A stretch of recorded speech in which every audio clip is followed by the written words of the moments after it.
संसद का इनॉग्रेशन होने जा रहा है। मोदी जी अपने कर कमलों से उसका उद्घाटन करेंगे और 19 पॉलिटिकल पार्टीज ने डिसाइड किया है कि इसका बहिष्कार किया जाएगा। ये बॉयकॉट सिर्फ बॉयकॉट के नाम पर नहीं हो रहा है, ये इसलिए हो रहा है क्योंकि ये लोकतंत्र पर बहुत बड़ा प्रहार है। और आपको समझाती हूं कैसे। संविधान का अनुच्छेद 79 साफ तौर से कहता है कि संसद का मतलब है राष्ट्रपति, राज्यसभा और लोकसभा, और उसी राष्ट्रपति को उद्घाटन के हक से वंचित रखना गलत है, उनका घोर अपमान है, लोकतंत्र पे प्रहार है। संविधान के अभिभावक हमारी राष्ट्रपति हैं। लोकसभा और राज्यसभा को बुलाने का और प्रोरोग करने का अधिकार सिर्फ राष्ट्रपति के पास है।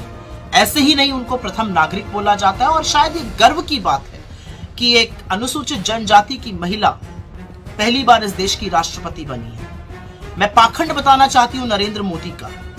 जब दलित राष्ट्रपति थे, बहुत ढोंग रचा गया, बहुत ढोल पीटा गया इधर उधर, लेकिन नींव डालते वक्त रामनाथ कोविंद जी को नहीं बुलाया गया। द्रौपदी मुर्मू जी के नाम को भी बहुत भुनाया गया, लेकिन उद्घाटन के वक्त उनको ना बुलाना इस देश की राष्ट्रपति महामहिम का घोर अपमान है और इसका हर पॉलिटिकल पार्टी विरोध करती है। तो इतिहास तो रचा जाएगा, और इतिहास इसलिए रचा जाएगा क्योंकि जब देश की नई संसद का इनॉग्रेशन हो रहा था तो समूचा विपक्ष उसके विरोध में खड़ा था, क्योंकि वहां पर राष्ट्रपति का अपमान हो रहा था, लोकतंत्र की प्रणाली का अपमान हो रहा था।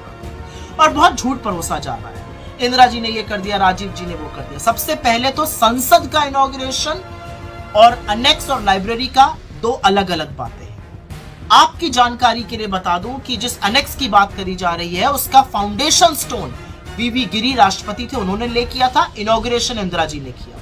लाइब्रेरी का फाउंडेशन स्टोन राजीव जी ने ले किया था।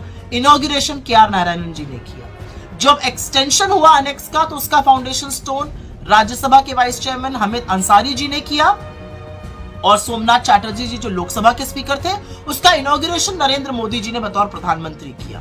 नींव भी प्रधानमंत्री डालेंगे, उद्घाटन भी प्रधानमंत्री करेंगे, राष्ट्रपति को इससे दरकिनार करके। राजस्थान के विधान भवन का इनॉग्रेशन के.आर. नारायणन जी ने, गुजरात के फाउंडेशन स्टोन को ले किया था तत्कालीन राष्ट्रपति नीलमा संजीव रेड्डी ने, और इनॉग्रेशन किया था राज्यपाल मुखर्जी ने। तो झूठ फैलाना बंद कर दीजिए। और अंत में मैं मोदी जी से एक ही बात कहना चाहती हूँ। आपको लगता है कि आपको इतिहास इमारतों से याद करेगा? इतिहास इरादों को याद करता है। इरादे पता है कैसे?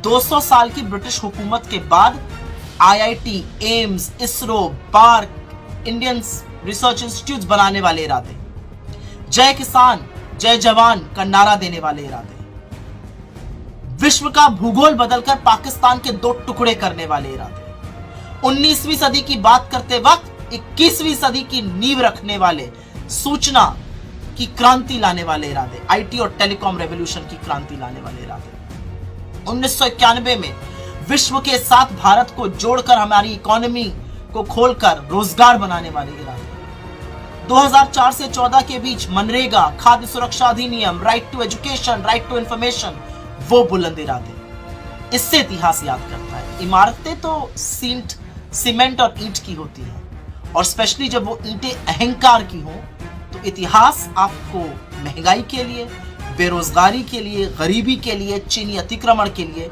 और सबसे ज्यादा अपनी मित्रता अडानी से निभाने के लिए याद करिएगा। और इतिहास ये भी गवाही देगा कि जब लोकतंत्र का गला घोटा जा रहा था तो समूचा विपक्ष उसके खिलाफ खड़ा होकर उसका डटकर विरोध कर रहा था।